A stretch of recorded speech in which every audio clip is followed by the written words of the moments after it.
In the suburbs of Alexandria, Virginia, on a May morning filled with the fragrance of fresh greenery, colonial-style houses enclosed by white picket fences basked in the gentle morning sunlight. "Emma, don't forget your lunch. I made your favorite pot roast sandwich today," Jennifer Wilson called out as she saw off her third-grade daughter at the front door. Emma, wearing a light pink dress, hugged her mother tightly and responded with a bright smile, "I love you, Mom." Her gesture was as warm and bright as the spring sunshine. The dogwood flowers blooming in the neighborhood seemed to watch over this tender moment between mother and daughter. Her husband Michael, heading to the construction site in his white pickup truck, waved goodbye, saying, "Take care." As the owner of a small but successful construction company, he carried in his heart the pride and responsibility of supporting his family. Jennifer's daily routine as a nurse at the local hospital began after seeing Emma off to school. Changing into the clean scrubs she'd found at TJ Maxx, she would make the usual 15-minute drive to the hospital, where police patrol cars occasionally sounded their sirens. Along the way, Old Town's historic streets gleamed in the morning light. "Good morning, Jennifer. Looking forward to working with you today." As she exchanged greetings with her colleagues, she recalled last night's events. The dinner table they had shared around the kitchen island after Michael had finished his construction work, with Emma excitedly talking about her piano recital. It warmed her heart. There was soccer practice coming up on the weekend too. It was ordinary, yet undeniably precious happiness. However, beneath this peaceful daily life, invisible cracks were slowly widening. Her sister Catherine lived in an upscale neighborhood with her husband Gregory, a vice president at an investment bank, and their daughter Lily, who attended private school. They resided in a Georgian mansion, surrounded by luxurious activities like horseback riding, ballet, and tennis. Their mother Margaret openly favored Catherine's family. Margaret, an influential member of First Presbyterian Church, valued social reputation above all else. During Sunday brunch after service, she would proudly introduce Catherine's family while casting cold glances at Jennifer's family. Last Christmas, Lily received a Gucci bag while Emma got a dollar store doll.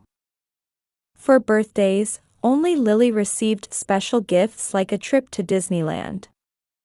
In family photos, Lily, dressed in new clothes from Nordstrom, was placed in the center, while Emma, wearing second-hand dresses, was pushed to the side. At charity bazaars and garden club tea parties, Margaret's discriminatory attitude persisted. Catherine not only went along with her mother's behavior but sometimes took the initiative in showing disdain for her sister's family. Recently, their father Robert, who had retired as an executive at a major corporation, began to notice his wife's behavior. After 40 years of being consumed by work, he was finally starting to see the reality of his family. On the way home from Wednesday Bible study, he would question his wife. "Margaret, why such different treatment between Emma and Lily?" "Oh, you wouldn't understand." Social appearances.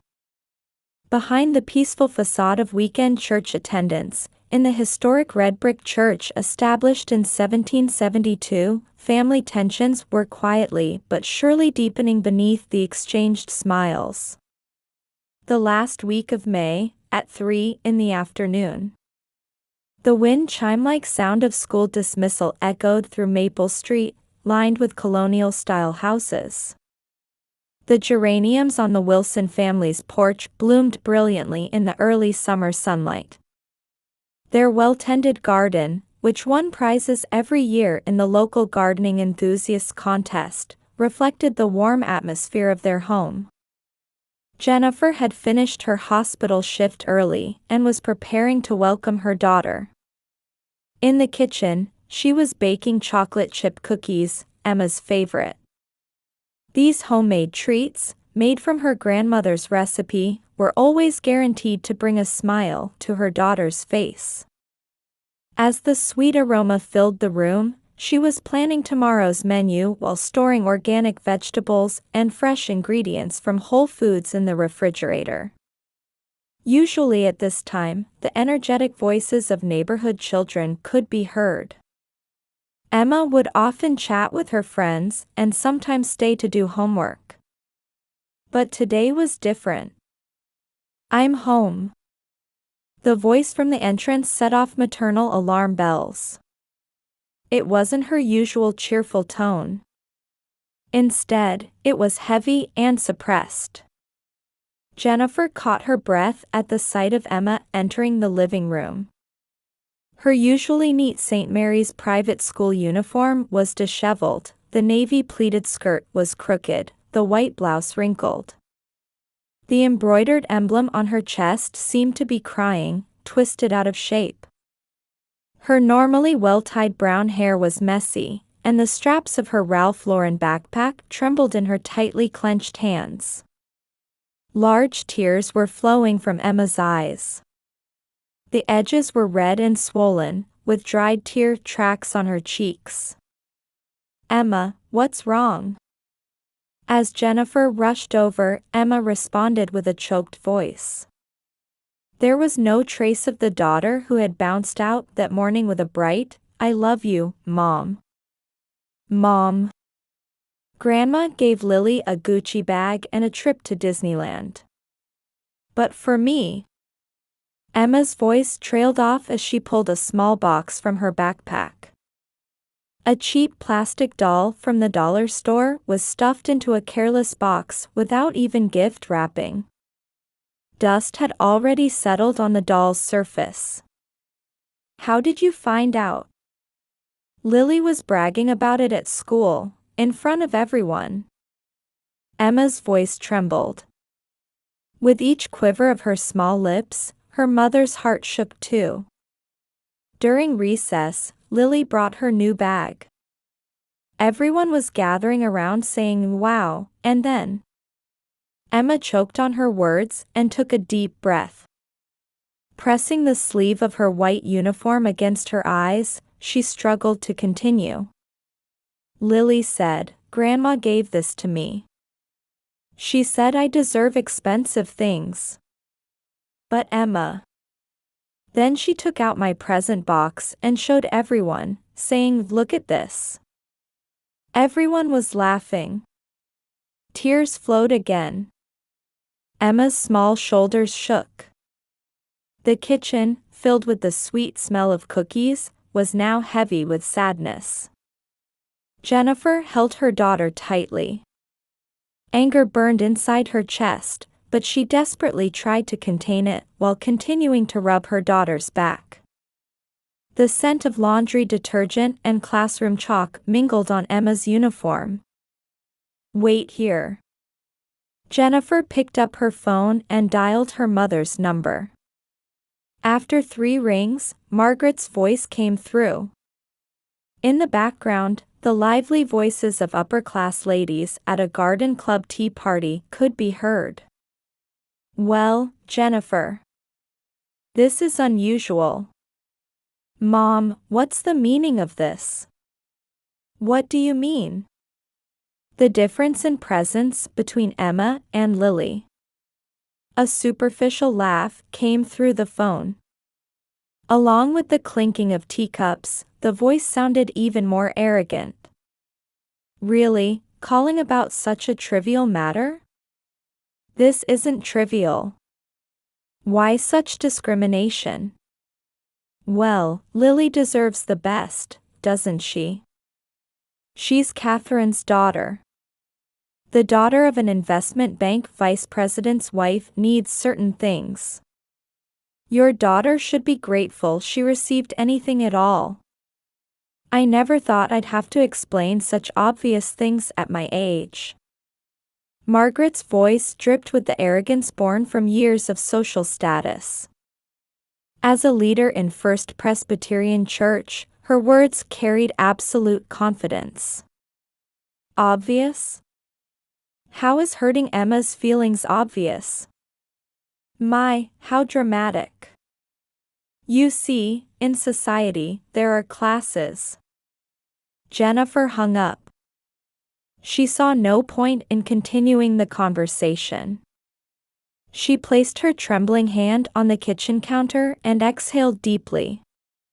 At dusk, when Michael returned home from work, she told him about the day's events. She could see anger burning in her husband's eyes, despite his exhaustion from construction work.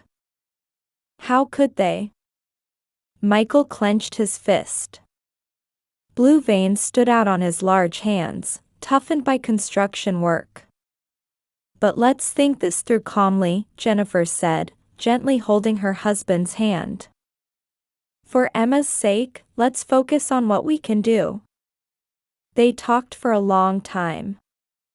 Outside the window, dusk quietly enveloped the street. Beyond the white picket fence, children's laughter could still be heard. Sunday morning.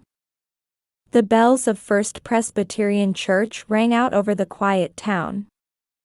Early summer sunlight poured onto the white steeple, and stained glass windows cast rainbow-colored light onto the floor.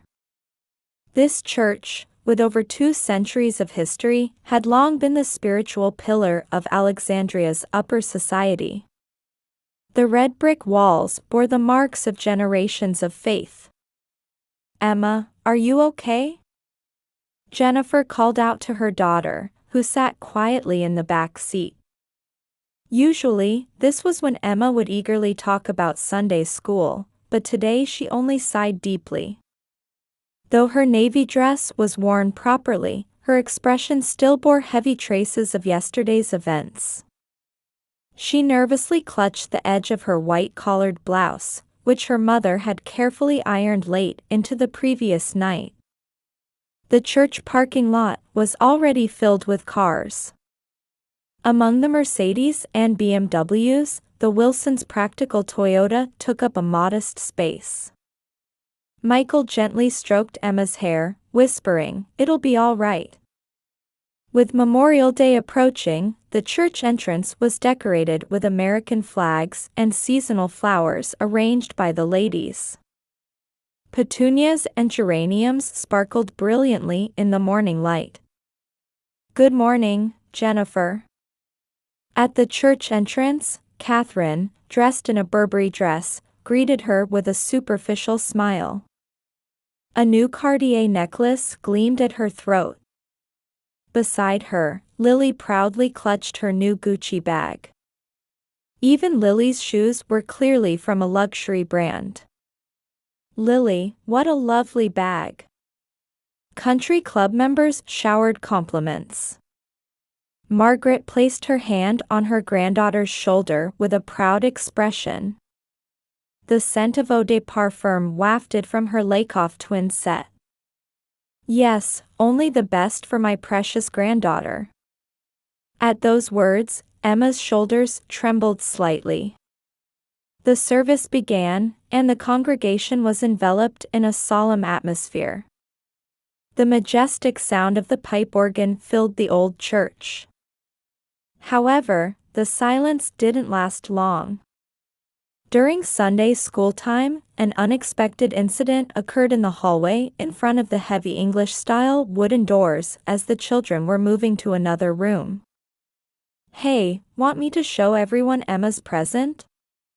Lily's malicious voice echoed through the marble hallway. "Stop." Emma's trembling voice. Her hands clutched the dollar store doll even tighter, the same doll she'd been holding since yesterday. "But I want to show everyone the difference between what Grandma gave me and Emma. It's only natural there's a difference in class, right?" Robert, who happened to be passing by, overheard this conversation. His keen executive's eye didn't miss the subtle expressions on his granddaughters' faces. Years of experience immediately alerted him to the abnormality of the situation. "Lily, what do you mean by that?" At his stern voice, Lily flinched. Surprised by the unexpected harsh tone from her usually gentle grandfather, she showed an expression of shock. Grandfather. Explain yourself." Robert's voice carried the authority cultivated through 40 years of corporate management. His gaze held the same sharpness he once showed at crucial shareholders' meetings. Reluctantly, Lily began to explain about the presents, the Gucci bag, the Disneyland trip, and Emma's dollar store doll. Robert's expression gradually darkened. Deep wrinkles etched themselves along with his anger. "Margaret." His voice echoed through the sanctuary, causing the congregation to turn. Even the pastor's sermon paused momentarily. Light through the stained glass illuminated Robert's anger-filled face. "Robert, what's wrong? This is church." Margaret tried to admonish him in a low voice, conscious of the surrounding eyes. However, she saw an anger in her husband's expression that she had never witnessed before. "I want an explanation. Why this difference between our granddaughters? Answer me before Christ." "Well, social appearances?" Robert's voice grew stronger. The authority of his years as a corporate executive poured out with his anger. His voice seemed to reach the sanctuary's ceiling. "In 40 years of marriage, I've never been so disappointed. What have we valued all this time?" His words hung heavily in the silent sanctuary. As everyone held their breath, only the pipe organ's resonance faintly trembled in the air. "You don't understand. Social appearances, in this world. What appearances justify crushing our grandchild's heart?" Robert's angry voice made the stained glass windows tremble. His voice carried the pain of 40 years of marital trust crumbling. Christmas presents, birthday gifts, treatment in family photos. "I've heard it all. What are you thinking? Is this what our family bonds amount to?" "But Lily is." "Lily is what? Because she's Catherine's daughter? Because she's an investment banker's daughter? You think such reasons matter before God?" Robert confronted his wife.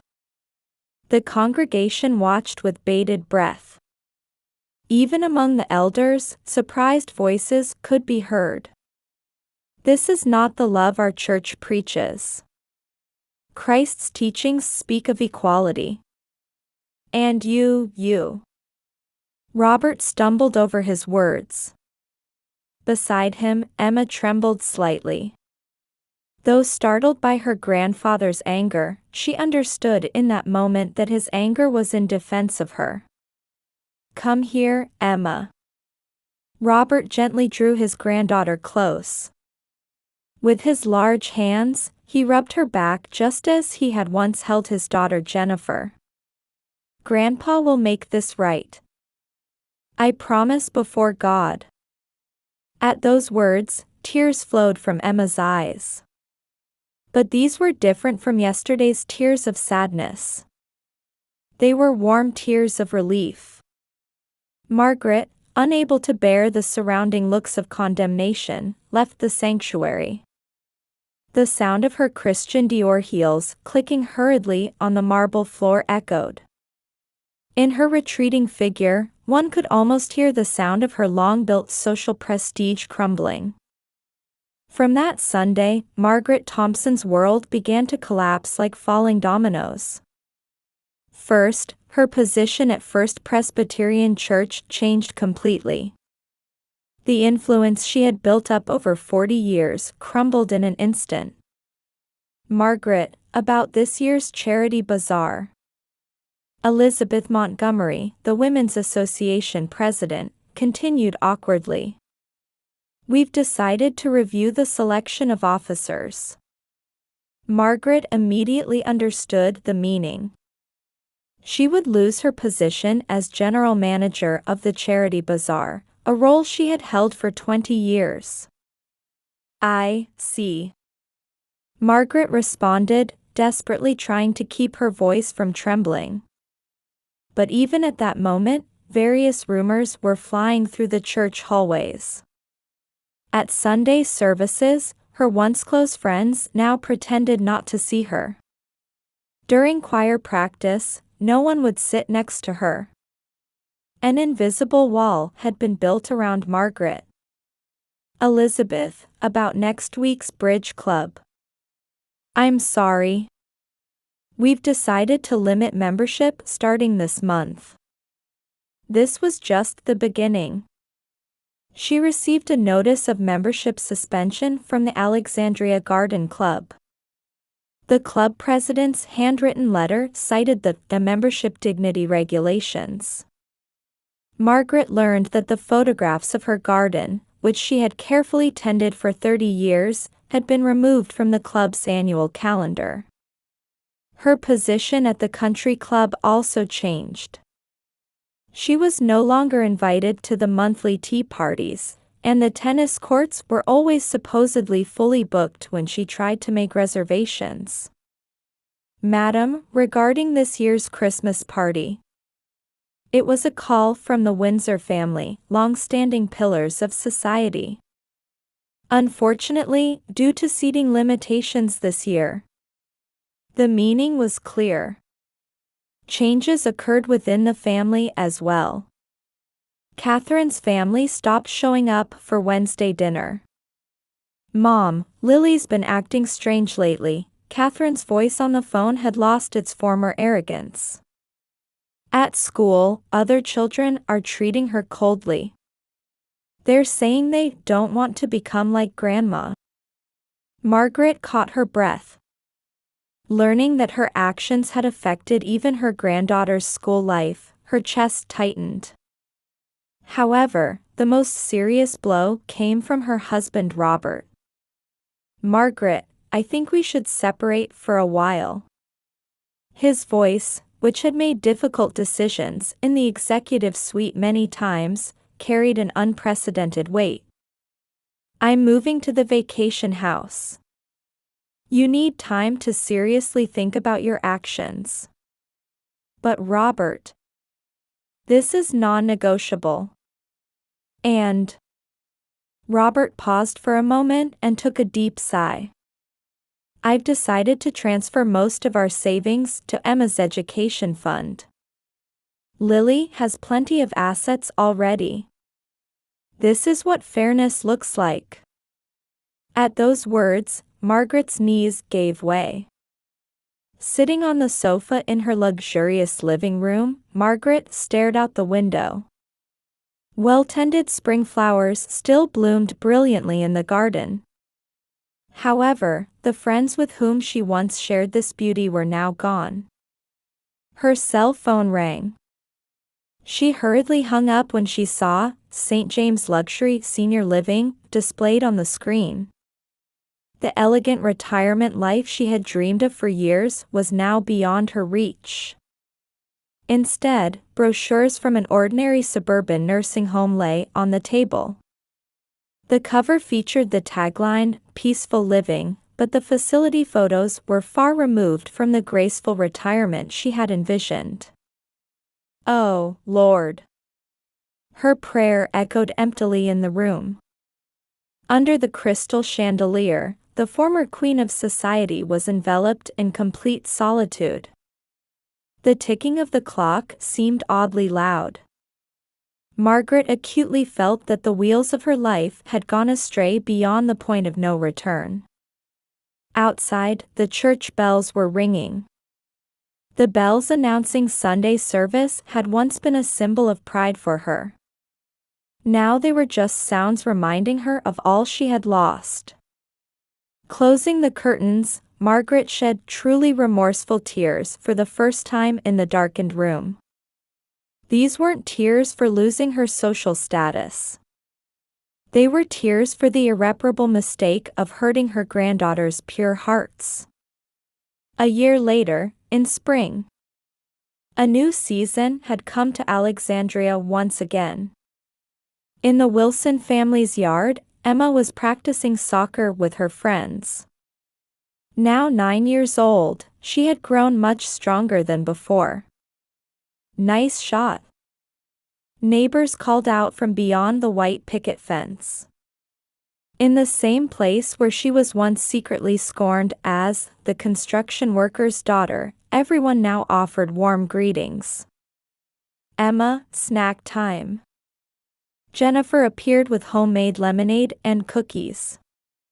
The white ribbon in her hair swayed in the spring breeze. "Mom, in class today, we wrote essays about what makes me proud," Emma began, nestling close to her mother. "I wrote about my hardworking mom, my dedicated dad, and my honest grandpa." Those words brought tears to Jennifer's eyes. Meanwhile, at Maple Garden, an ordinary nursing home in the suburbs, Margaret was living a completely different life.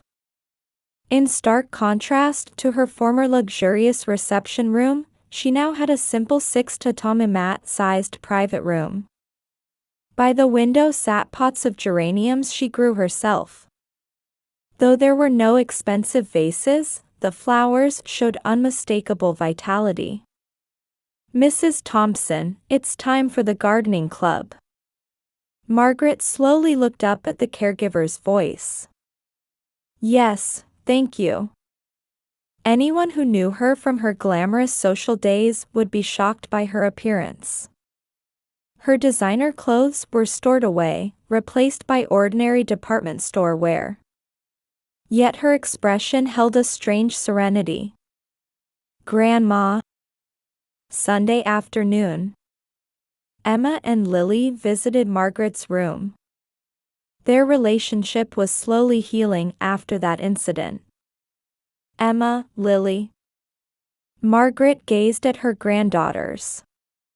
The discriminatory look from before was gone. "Look, Grandma. Emma and I started taking ballet classes together," Lily reported happily. Her life, which until last year had been filled with expensive activities like horseback riding and tennis, had changed significantly. "That's wonderful." These words carried genuine warmth, unlike her former superficial praise. "Grandma, look at this." Emma held out a photograph from her recent school music festival. "I won first place in the piano recital." "Oh my." Margaret took the photo with slightly trembling hands. She could now genuinely rejoice in the growth of the granddaughter she had once neglected. That's wonderful." The emotion in those words was pure grandmother's love. Robert, still living separately, visited Margaret once a month. Today too, they sat quietly talking on a garden bench. "Emma's education fund is being managed well." "Yes, thank you." "You've changed." "Yes, but perhaps too late." Robert nodded silently at Margaret's words. Margaret was rarely seen at church anymore. Instead, she quietly prayed in the nursing home's small chapel. There were no elaborate stained glass windows or majestic pipe organs. Yet in this simple space, she was beginning to understand the true meaning of prayer for the first time. Catherine had changed too. She gave up her mansion in the upscale neighborhood and chose a more modest lifestyle. "Mom's situation made me think," she candidly told her sister Jennifer. "How foolish we were, living for appearances and pretense." Early summer breezes wafted through Maple Gardens grounds. As Margaret watched her granddaughters leave, she reflected. She had lost much: social status, luxurious lifestyle, and most importantly, daily life with her husband. But she had gained something too: genuine relationships, honest emotions, and most importantly, true family bonds. Lord. Margaret looked up at the twilight sky through her small window. Thank you for letting me spend my final days with this understanding. The setting sun cast a gentle light into her room.